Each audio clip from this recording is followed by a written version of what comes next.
السلام عليكم يا جماعة. ده السكشن نمبر 2 في الادفانسد اكاونتنج. last section احنا كنا بنتكلم على ال types of intercorporate investment، ودوت اللي هو العلاقات ما بين ال two corporations. فكنا قلنا ان عندنا نوع اسمه ال passive investment والنوع الثاني ال strategic investment. ال passive investment اللي هو بيبقى الغرض من الانفستمنت ده او الغرض من ان الشركه تشتري الشركه دي انها تبقى عامله تاخد بروفيت، تعمل تريد ان في السعر ما بين الاسهم. يعني مثلا تستنى الديفيدند بتاعتها وكمان تنتظر ان فرق السعر بتاع السهم بتاعها يزيد، فبالتالي تكسب من فرق سعر الشير ده. اوكي، فده اللي هو النوع اللي كان الباسيف انفستمنت. السكند تايب اللي هنتكلم عليه النهارده اللي هو الاستراتيجيك انفستمنت. ده الغرض منه ان الشركه تعمل كنترول على الاذر كومباني. يبقى هنا هو is made to control or significantly influence. هنا هنتعلم بقى كلمه يعني ايه significant influence. اوكي، ده significantly influence the operation of the investee corporation. يبقى انا عندي نوع الاستراتيجيك investment. Strategic investment provides a strategic or long-term advantage by giving the investor the ability to either significantly influence or control the operating or financing decision of the investee. يعني أنا هنا هو المين objective من الانفستمنت بتاعت الستراتيجيك investment إن الانفستور has a significant influence أو control على ال other company. Okay, strategic equity investment can take several different forms. عندي اشكال كثيره من strategic investment ده، وده اللي هو اسمها controlled entities. ده types of strategic investment. عندي controlled entities، عندي subsidiaries، عندي structured entities، عندي associated companies و joint ventures. احنا هنا هو هنعدي الاولانيين وهنشتغل على associated companies والjoint ventures.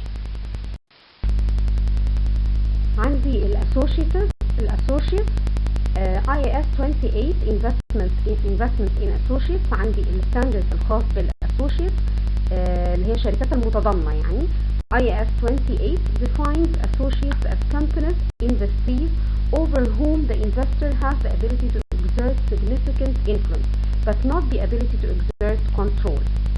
خلاص، يبقى انا هنا هو الديفينيشن بتاعه الاسوشيتس according to the IAS 28 ان الشركه اللي عليها significant influence، يعني زي اثر واضح، يعني بتاثر فيها تاثير واضح. خلاص، but not the ability to control، ولكن بدون ما تسيطر عليها.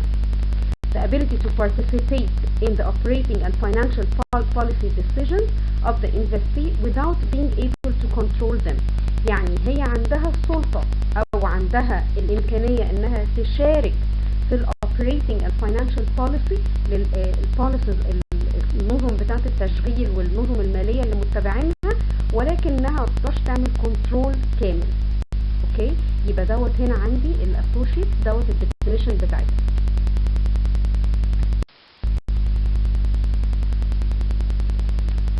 then we have to define بالظبط يعني ايه significant influence. ايه الفرق ما بين significant influence والcontrol؟ A holding of 20% or more of the voting shares of another entity is taken as evidence that significant influence exists.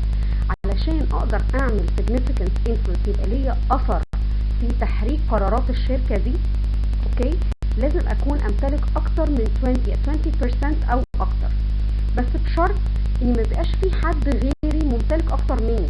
يعني if another investor owns 35%، يعني a shareholding of 35% may not provide a significant influence to an investor if the shareholder is prevented from existing influence by another shareholder holding the remaining 65. يعني زي مثلا انا معايا more than 20%، انا معايا 35% كاملين، اوكي، ولكن the other investor has 65، فبالتالي هو معاه اكتر مني، فبالتالي هو عنده significant influence عليا اكتر مني. فبالتالي انا هنا هو مش شرط بس وجود ال 20% او more، بس لازم كمان اكون عندي اكتر شير، يعني ما يبقاش فيه investor تاني holding more than my share عشان اقدر اعمل significant influence على الشركة دي. طيب ايه other the evidence of significant influence؟ ايه الايفيدنس بتاع ان الشركة دي بتعمل influence على الشركة التانية and at the same time it is a significant influence؟ number one representation on the board of directors. يعني لو انا عندي صوت في البورد اوف دايركتورز، عندي representative في البورد اوف دايركتورز. ليه؟ لان انا عندي number of shares كتيرة بتتيح لي الفرصة ان انا اكون ليا member في مجلس الادارة. number two participation in the policy making process. يعني اي policy هتتاخد في الشركة I have to participate in، يعني لازم يبقى ليا رأي ويبقى ايه اقدر ان انا اقول او لا في تحريك البوليسي دي. number three significant and essential transactions between the investor and the investee. يعني there is significant transactions بتحصل ما بين شركتي والشركة اللي انا بعمل فيها ال significant influence التاني ده. اوكي، يبقى انا لازم يبقى فيه نوع من ال transactions. مثلا على فكرة الايفيدنسز دي مش شرط انها كلها تتحقق، بس واحد منها يكفي ان هو يبقى دليل على ان انا عندي significant influence على الشركة اللي هي الانفستي. فانا هنا هو ممكن يكون من ضمن الايفيدنس ان انا يبقى فيه بيني وبين الشركة دي transactions، في عمليات مالية ما بيننا بالتالي بنأثر على بعض. number four interchange of managerial personnel between the investor and the investee. يعني المانجمنت اللي هنا موجود هنا، يعني في interchange ما بين the two companies, my company and the investee company. خلاص، في management personnel. number five provision of essential technical information by the investor to the investee. يعني لازم اكون انا عندي الطريقة اللي انا اديله بيها technical information، يعني هو بيستعين بيا في اي technical information بتحركه بياخد رأيي انا بشغله بيها. لازم يبقى potential voting right، لازم يبقى عندي voting right، يعني في اي vote هتحصل على اي قرار لازم يبقى انا عندي voting right، يعني لازم ياخدوا الفوت بتاعي. اوكي،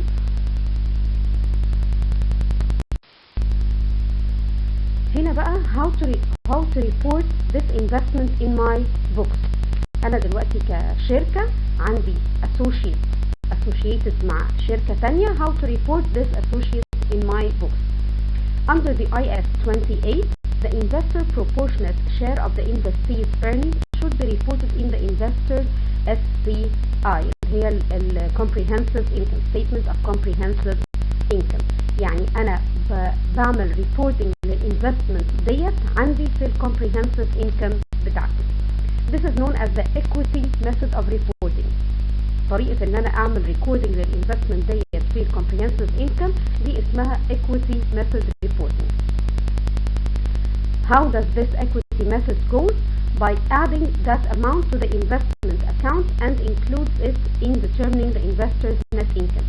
يعني انا هنا لما بعمل recording للinvestment دي بحطها في investment account، وده بيبقى asset، انا امتلك الinvestment دي، و another account الكريدت بيكون ل income account، وبيكون الانكم ده محطوط في comprehensive income. For example, assume that the Helmut Corporation owns 25% of Aaron Limited. Helmut's 25% share of Aaron's 400,000 in earnings is 100,000. يعني هي بتمتلك Helmut دي بتمتلك 25%. طيب Aaron's share كلهم 400,000، يبقى أنا عندي هنا هو ال 25% عبارة عن 100,000. الايرنينجز بتاعت هلمت 400، فبالتالي الايرنينجز اللي انا ليا اللي هو الشير بتاعي اللي هو 25% عباره عن ايه 100,000. طيب how I will record this 100,000 earning؟ هحطها debit to my investment، الانفستمنت بتاعتي زادت ال 100 ف debit to the investment in Aaron.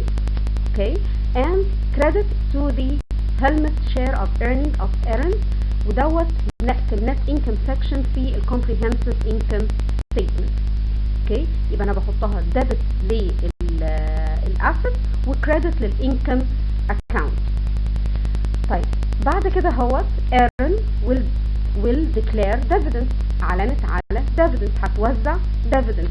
قد ايه dividends؟ if Aaron declares dividends of 60,000 Helmut will record its 25% share. ازاي بقى؟ دلوقتي احنا هنوزع، الشركة دي هتوزع ارباح، فبالتالي ال 400,000 دي وزعت منها 60، فانا بالتالي برضو نصيب الشركة بتاعتي من ال 60 دولار ب 16,000، اللي هي 25% times 60,000 dividends declared. يبقى انا عندي 15,000 دي I have to reduce it from my investment. انا الانفستمنت بتاعتي هتروح منها جزء توزيع، ما بقاش بقى الانفستمنت نفسها زادت، ما بقتش added value، لا ده توزع ارباح. اوكي، فانا هنا هو حطيتها dividends receivable لان I will receive it، هتجيني من ايرن، هيجيب لي الفلوس، وقللت الانفستمنت بالقيمه بتاعت 15,000 ديت. ليه؟ لانها مش كل بقى ال 100,000 هشيل منها اللي زادت للانفستمنت، هشيل منها 15، ودي كانت في صوره ديفيدند، يعني في صوره ريفينيوز جاياني. اوكي، فانا هنا هو كده الايرنينجز عندي هي ال 100، ولكن ال 100 دي عباره عن 85 منها زاد في الانفستمنت و15 عباره عن ديفيدند. اوكي، فهنا دلوقتي انا هعمل ديبت للديفيدند ريسيفبل، I will receive dividends ب 15 والانفستمنت will be decreased by the 15. اوكي، يبقى انا هنا هوت عندي الاول 400,000 earnings، خدت منهم الربع بتاعي اللي هو 100، زودت الانفستمنت بتاعتي بال 100 وحطيتها كلها earnings او revenues، ايراد جاييني بال 100 دي. بعد كده هو جزء من ال 100 ده طلع dividend، فانا هقلل ان هو زياده في الانفستمنت، لكن هحط مكانه ان هو dividend. اوكي، فده اللي انا حطيته، ان انا عملت ديبت للديفيدند وكريدت للانفستمنت بال 15,000.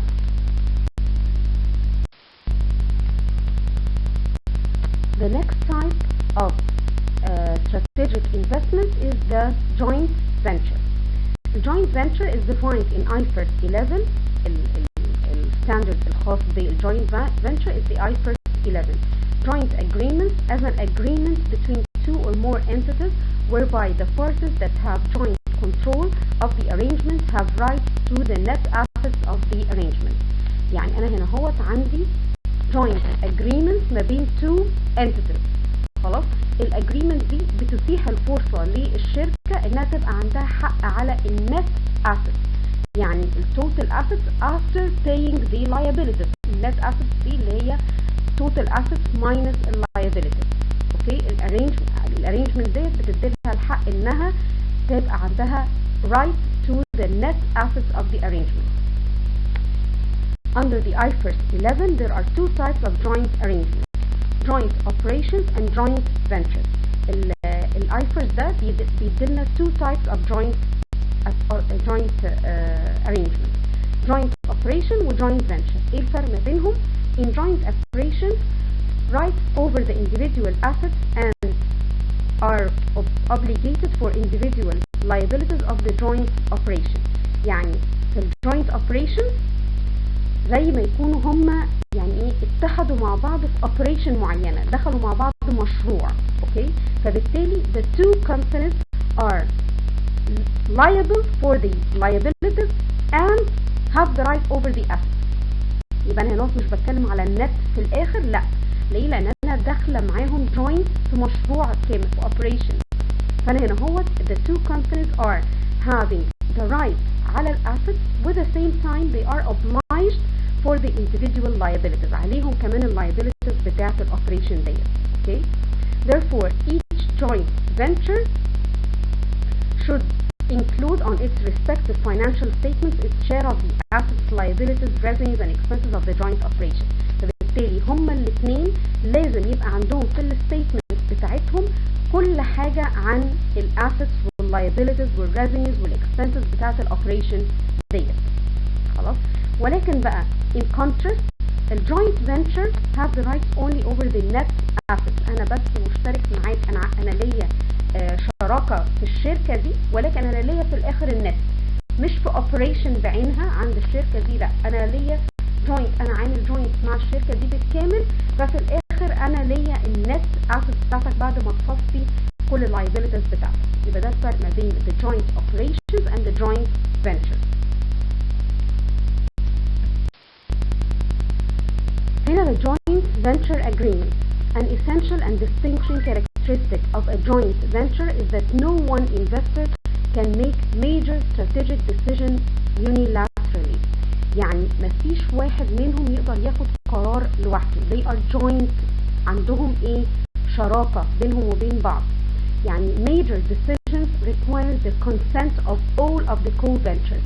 يعني كل decisions الكبيرة بتاعت الشركة خلاص have لازم requirement، لازم تكون بموافقة co-ventures، كل الجوينت ventures مع بعض. This is known as the joint control. This is how they control each other. خلاص هنا حصل control. ليه؟ لأن مفيش major decision can be taken without their both consent or consent of all these joint ventures. In a joint venture, no one investor or subgroup of investors can control the joint venture. مفيش واحد يقدر ان هو يعمل control لوحده. Even though that investor may contribute a majority of the capital or hold a majority of the shares. حتى لو كان معاه معظم، يعني حتى لو معاه 75% of the shares, still he cannot control. لازم the other joint venture لازم ان هو يدي قراره معاه. Joint ventures require the agreement among the co-ventures, not a voting power. يبقى ده الفرق ما بين ان هي joint venture دي is an agreement، يبقى ما فيش حد يقدر يفرض قراره على التاني، غير لما تبقى بالvoting power، فاللي معاه shares اعلى يقدر ان هو ياخد القرار اكتر. Joint control should not be confused with profit sharing. ده مش معناه برضو ان احنا علشان انا عندي 25% share بس انا joint فبالتالي قراراتنا كلها مع بعض، ولكن وقت بقى البروفيت شيرنج ده حاجة تانية. يبقى we cannot confuse ما بين الجوينت كنترول والبروفيت شيرنج. كنترول is joint، ماشي احنا عندنا السوق، احنا we both control، حتى لو انا معايا 10% وانت معاك 90 we both control because the agreement between us is a joint venture agreement. ولكن البروفيت شيرنج is not necessarily equal. في الحالة بقى دي بس البروفيت شيرنج according to our contract ما بيننا، ان احنا مثلا هنشير البروفيت بال 90 وال 10 برضه، ال 90% وال 10% او any other agreement، ولكن هي مش شرط انها تكون equally زي القرار هو equal، زي ما انا وافق انت توافق، انا ما وافقش انت مش هتوافق، لازم ان احنا ناخد القرار jointly. انما البروفيت according to our agreement. reporting method بقى under the IFRS. ايه هي reporting؟ ازاي اعمل reporting للjoint venture ديت in my books. under the IFRS joint venture must be reported using the equity method. equity method هي اللي احنا عملنا بيها reporting للاسوشيتس اللي فاتت، هي بنفس الطريقه ان احنا بنعملها ديبت للانفستمنت اوكي وكريدت للبروفيت اللي عندي.